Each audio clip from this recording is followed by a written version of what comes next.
이번 강의에서는 CSS, 자바스크립트, 이미지 다루는 법을 배워보겠습니다. 레이즈에서는 이런 파일들을 에셋이라고 부릅니다. 그 앱에 있는 에셋 폴더에서 전부 관리가 되고 있고요.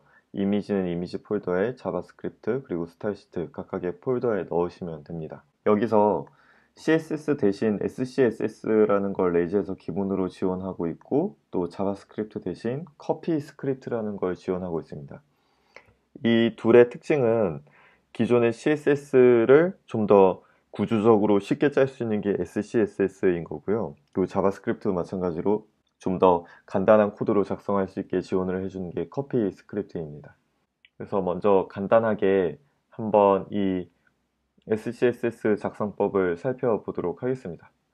먼저 홈 SCSS를 열어서 일단 이쪽에 CSS 코드를 작성해도 전혀 문제없이 다 적용이 된다는 걸 아실 수 있는데요. 한번 SCSS 문법을 살펴보겠습니다. 아까 CSS에선 변수를 사용할 수 없는데 SCSS에선 그걸 사용할 수 있다고 설명을 드렸습니다.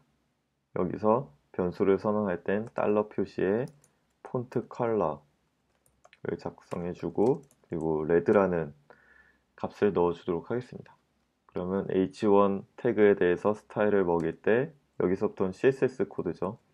폰트의 컬러는 보통 레드라고 작성을 했는데 여기에 폰트 컬러라는 변수로 레드를 만들었기 때문에 그 변수명을 적어주도록 하겠습니다.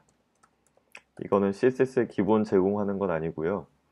SCSS만 작동을 하는 건데 이렇게 해두면 나중에 편한 게 뭐냐면 이 레드라는 폰트 컬러라는 변수를 각각 써두면 나중에 블루로 바꾸고 싶을 때 간단히 레드 대신 블루로 하게 되면 이 밑에다 작성한 수많은 코드에 달러 표시 폰트 컬러를 썼던 모든 것들이 블루로 바뀌는 효과가 있습니다.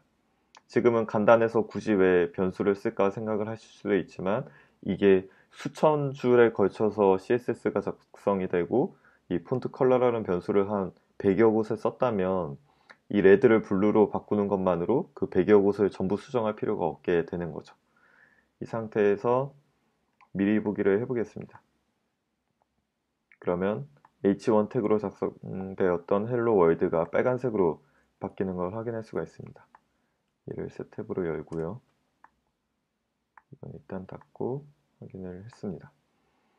네, 그러면 이 상태에서 개발자 도구로 열어보려면 항상 새 탭을 열어야 되고요. 도구 더보기에서 개발자 도구를 열고 네트워크에 보시고 새로 고침을 하시면은 여기에 home.self하고 이상한 문자가 있고 CSS인 파일을 확인해 볼 수가 있습니다. 지금 방금 작성했던 코드가 이렇게 나오고 있죠. 아까 작성했던 SCSS가 이러한 CSS로 변환된 걸 확인할 수가 있습니다. 그 다음에 이제 중요한 게 여기 붙은 이상한 문자들인데요. 이건 사람의 지문과 같다 해서 핑거프린트라고 합니다. 이 핑거프린트가 하는 역할이 뭐냐면 소스 코드가 바뀔 때마다 여기에 찍히는 이상한 문자들이 값이 조금씩 바뀌게 됩니다. 그러면은 브라우저에 기본적으로 캐싱이라는 작업을 하게 되는데요.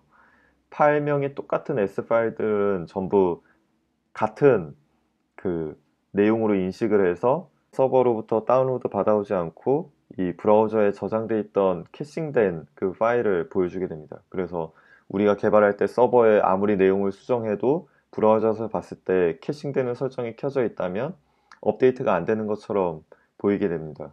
그러면 또 캐시를 따로 삭제해주고 다시 확인해보고 해야 되는 번거로움이 있는데 이런 핑거프린트가 붙게 되면 파일명 자체가 바뀌는 거기 때문에 브라우저에선 캐싱을 하지 않고 다른 파일이다 생각해서 무조건 서버로부터 받아오게 되는 겁니다. 그래서 이런 핑거프린트라는 개념이 들어가게 된 거고요. 그 다음에 우리가 여기에 보시면 파일이 굉장히 여러 개가 계속 컨트롤러 생성할 때마다 조금씩 더 생성이 되겠죠.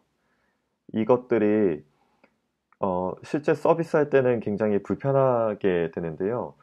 그러니까 서버에서 파일이 많으면 많을수록 속도가 점점 느려진다고 보시면 됩니다. 그러니까 용량이 큰 10메가짜리를 한 번에 받아오는 것과 1메가짜리 10개를 받아오는 걸 비교하면 그 1메가짜리 10개 받아오는 게 훨씬 느려지게 되는데요. 그 이유는 서버에다 요청을 계속 여러 번 보내야 되기 때문에 그 응답받는 데 시간이 걸리기 때문에 그런 겁니다.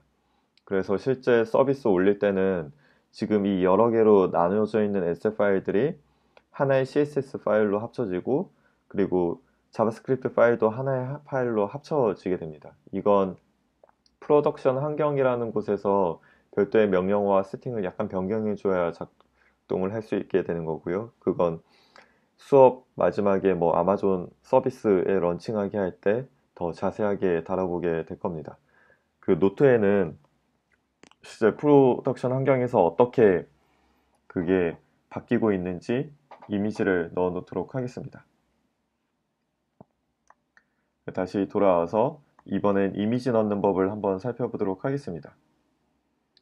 일단 Hello World HTML 열어주고요. 그리고 이미지 파일을 이 SSL 이미지 폴더에다가 넣어주도록 하겠습니다. 피그라는 이미지를 그대로 드래그해서 이미지에 넣게 되면 업로드가 됩니다. pig.png라고 들어갔죠. 이 피그 사진을 EIB 파일인 컨택트에다 넣어보도록 하겠습니다. 꼭 EIB로 끝나는 파일에 넣으셔야 됩니다. %는 루비 코드를 써야 되기 때문이죠. 여기에 이미지 태그 pig.png 라고 써주겠습니다.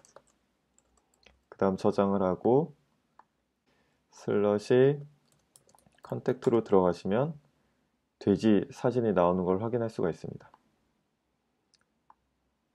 이건 이제 이미지 태그라는 헬퍼고요. 헬퍼는 결국 HTML 내용으로 변환해주는 역할을 합니다.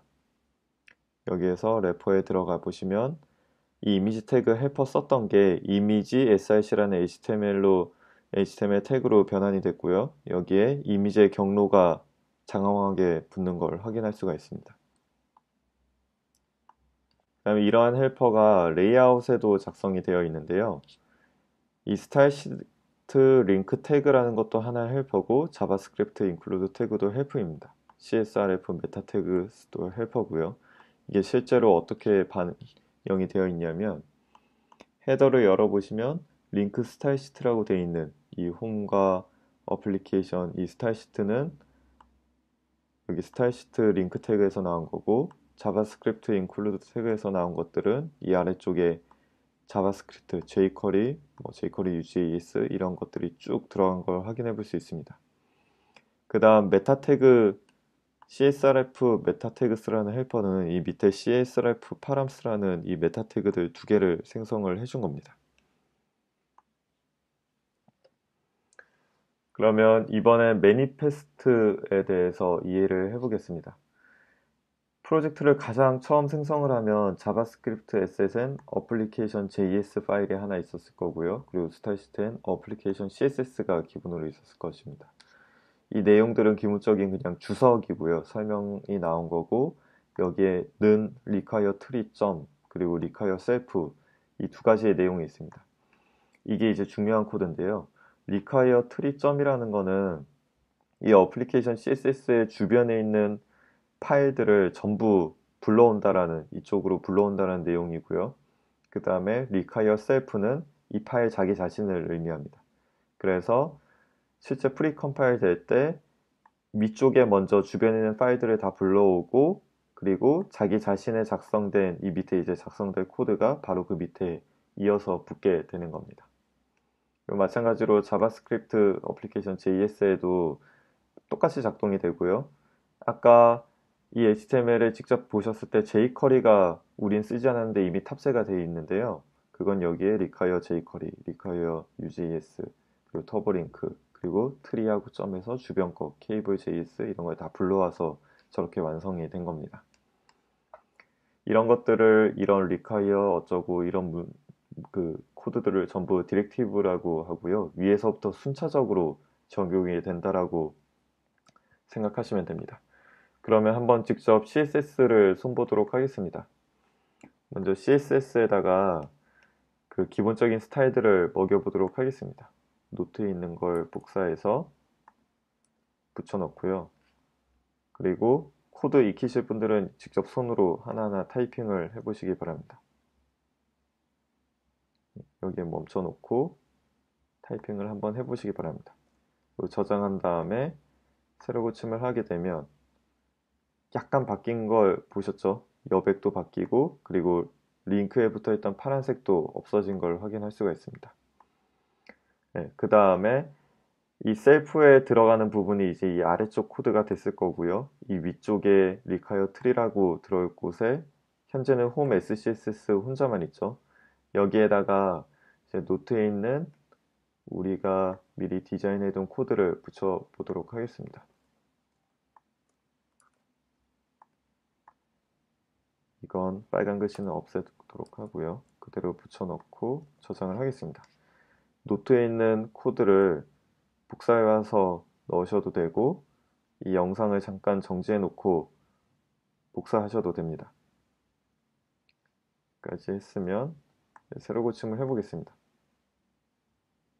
지금 이렇게 메뉴가 나눠진 걸 확인할 수가 있죠. 이렇게 헤더를 직접 디자인해서 붙였습니다.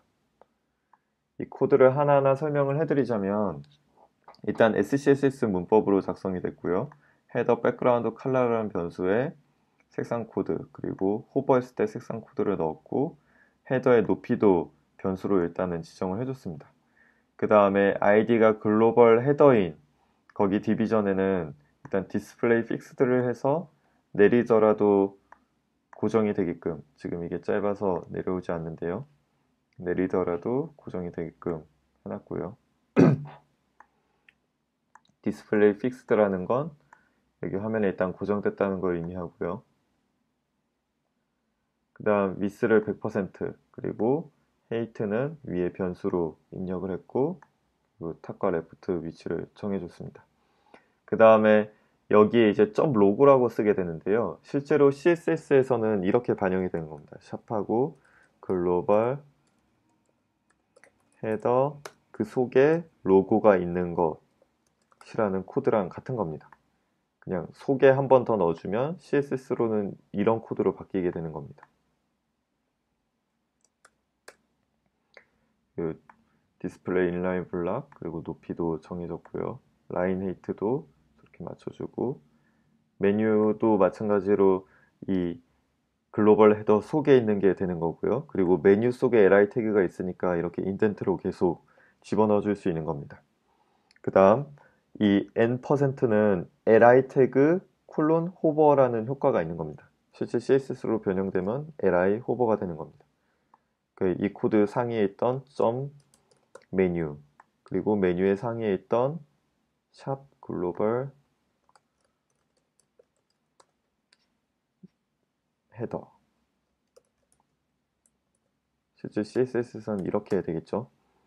지금 CSS를 제대로 공부를 안 하셨다면 반드시 CSS 강좌를 보시고 이 내용을 다시 한번 살펴보시면 SCSS가 얼마나 좀 더 쉽게 이런 CSS 작성을 도와주는지 확인할 수가 있습니다. 다시 n%로 돌려두고 인덴트 조정을 해주겠습니다. 새로 고침을 해보면 이 디자인이 그대로 작성이 됐죠. 그러면 이렇게 붙여놓고 네, 이번 시간을 끝내도록 하겠습니다.